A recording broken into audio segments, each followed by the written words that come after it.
ओम नमो भगवते वासुदेवाय। प्रस्तुत है श्रीमद् भगवत गीता का चौथा अध्याय, श्लोक संख्या 27 और 28। श्लोक संख्या 27 इस प्रकार है। सर्वाणीन्द्रिय कर्माणि प्राण कर्माणि चापरे आत्मसंयम योगाग्नौ जुह्वति ज्ञान दीपिते। इसका भावार्थ है, भगवान कह रहे हैं, हे अर्जुन, कुछ लोग अपने मन तथा इंद्रियों को वश में कर लेते हैं और उसके बाद परमेश्वर से आत्म साक्षात्कार करना चाहते हैं।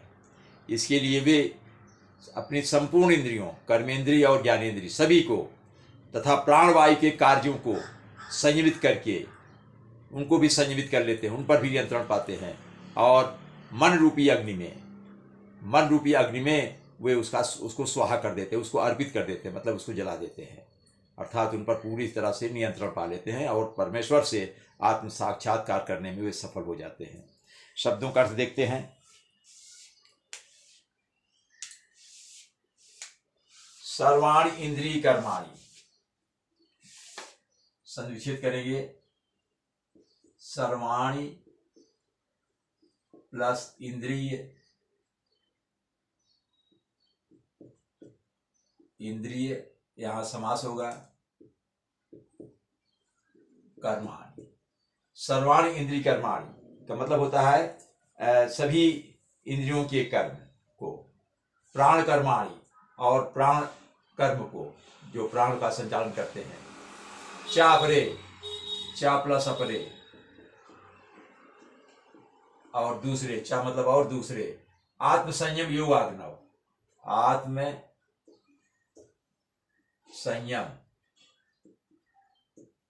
यहां समास है। आत्म संयम एक साथ भी लिख सकते हैं, यहां समास मान लीजिए। फिर यहां समास है योग प्लस अग्नव। आत्म संयम योग अग्नव, योग यानी आप से मतलब अपने ऊपर संयम रखते हैं, अपने ऊपर संयम रखते हैं और योग रूपी अग्नि में उसको जला देते हैं। जुहत मतलब जला देते हैं। ज्ञान दीपिते, ज्ञान दीपिते का अर्थ होता है कि आत्म साक्षात्कार करने की लालसा।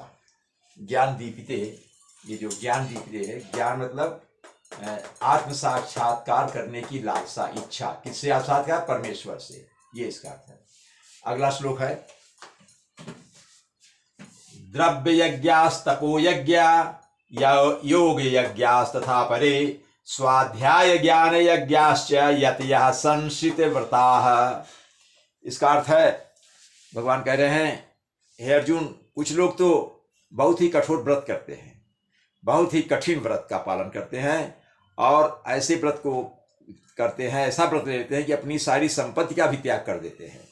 और कुछ लोग कठिन तपस्या द्वारा और भी मतलब परमेश्वर से आत्म साक्षात्कार करने की कोशिश करते हैं। कुछ अष्टांग योग पद्धति, जो पतंजलि का अष्टांग योग पद्धति है, उसके द्वारा भी अभ्यास करते हैं और दिव्य ज्ञान की प्राप्ति में वे उन्नत करने के लिए वेदों द्वारा भी प्रबुद्ध बनते हैं, वेदों का अध्ययन करते हैं। उसके द्वारा भी वेद शास्त्रों का अध्ययन करके भी वे परमात्मा के साथ अपने को दिव्य ज्ञान प्राप्त करने के लिए आत्म साक्षात्कार करते हैं।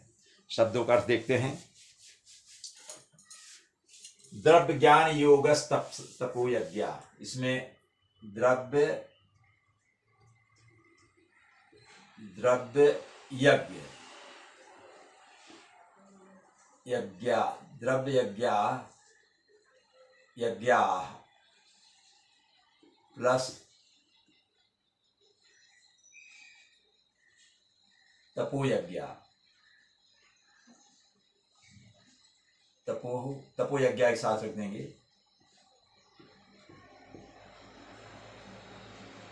तपो यज्ञ तपस्या रूपी यज्ञ, और द्रव्य यज्ञ द्रव्य से, कुछ तपस्या रूपी यज्ञ करते हैं और कुछ तपस्या रूपी यज्ञ और कुछ द्रव्य यज्ञ करते हैं, मतलब द्रव्य संपत्ति का यज्ञ करते हैं।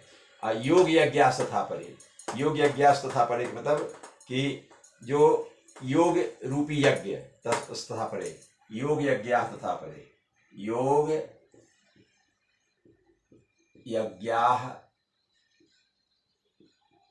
तथा प्लस अपरे,